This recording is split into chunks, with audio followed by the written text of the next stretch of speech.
بسم اللہ الرحمن الرحیم۔ Welcome to Amjad Herba channel. جی دوستو، آج کا میرا ٹاپک ہے ایک ایسی جڑی بوٹی جس کو کنگ جڑی بوٹی کہتے ہیں۔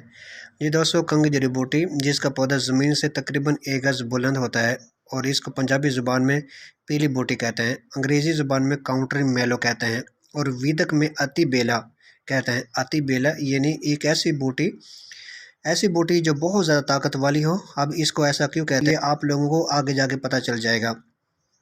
یہ دوستو اب آتے ہیں اس کی شناخت کی طرف، یعنی کہ یہ جڑی بوٹی دیکھنے میں کیسے نظر آتی ہے۔ جی دوستو، اس جڑی بوٹی کا پودا زمین سے تقریباً 1 گز بلند ہوتا ہے، اس لیے اس کو جڑی بوٹی کے بجائے پودا کہنا زیادہ مناسب ہے۔ جی دوستو، کنگی جڑی بوٹی کے پتے گول اور نوکدار ہوتے ہیں اور کپاس کے پتوں سے بالکل مشابہ ہوتے ہیں، اور اس پر ایک پھل لگتا ہے جو کنگی کے مانند دانے دار ہوتا ہے اور اسی لیے اس کو کنگی بوٹی کہتے ہیں۔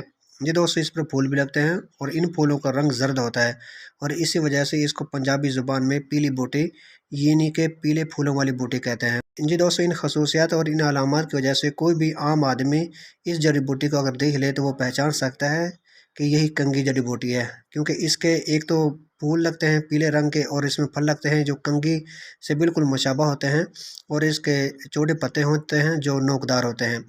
جی دوستو، اب آتے ہیں مقام پیدائش کی طرف۔ جی دوستو، یہ ریتلی زمین پر ہوتی ہے، نہروں کے کنارے آپ کو بکثرت دیکھنے میں نظر آئے گی۔ جی دوستو، اب آتے ہیں فوائد و خواص کی طرف، یعنی کہ آپ کون سی بیماریوں میں آپ اس جڑی بوٹی کو استعمال کر سکتے ہیں اور کیسے استعمال کر سکتے ہیں۔ جی دوستو، نمبر 1، سب سے بڑا فائدہ یہ حابس دم اور حابس خون ہے، یعنی جریان خون کو روکتی ہے۔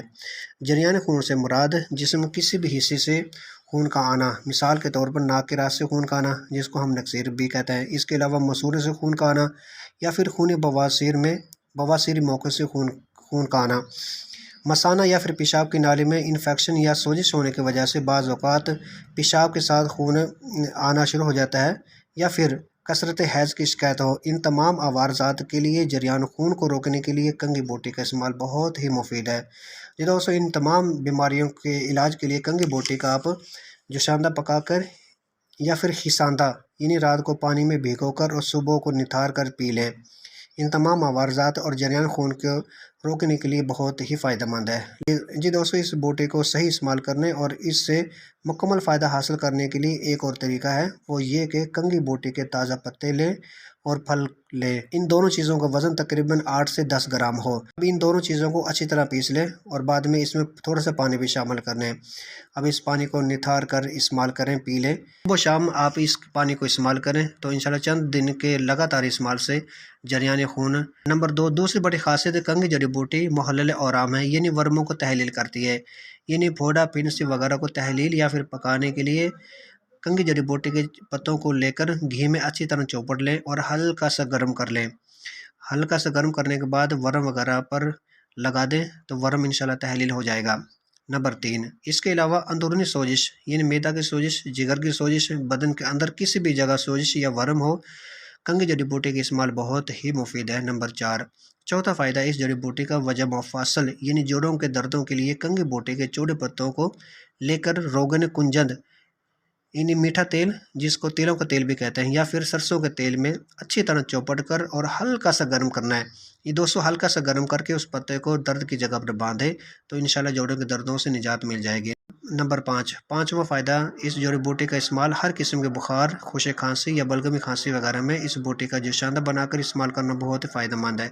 نمبر 6، قوت باغ کے لیے کنگی جڑی بوٹی اپنی مثال آپ ہے۔ مردانہ کمزوری کو دور کرنے کے لیے کنگی بوٹی کے پھل کا تخم یعنی پھل میں جو بیج نکلتا ہے اس کو 4 یا 5 گرام لے کر ویسے ہی پانی کے ساتھ یا دودھ کے ساتھ استعمال کریں، یا پھر ان بیجوں کو اچھی طرح پیس لیں اور شہد کی مدد سے حب ناخود یعنی چنے کے برابر گولیاں بنا لیں یا پھر معجون بنا لیں۔ اگر آپ نے گولیاں بنائی ہیں تو 2 گولیاں صبح، 2 گولیاں شام کھانا کھانے کے بعد ہمراہ دودھ یا پھر گرم پانی یا نیم گرم دودھ کے ساتھ۔ اگر آپ نے معجون بنائی ہے تو آدھی چمچ صبح، آدھی چمچ شام کو کھانا کھانے کے بعد ہمراہ تازہ پانی یا پھر گرم دودھ کے ساتھ استعمال کریں۔ انشاءاللہ 1 ہفتہ تک استعمال کریں، ہر قسم کی کمزوری، مردانہ کمزوری ختم ہو جائے گی اور قوت باہ میں بے پناہ اضافہ ہوگا۔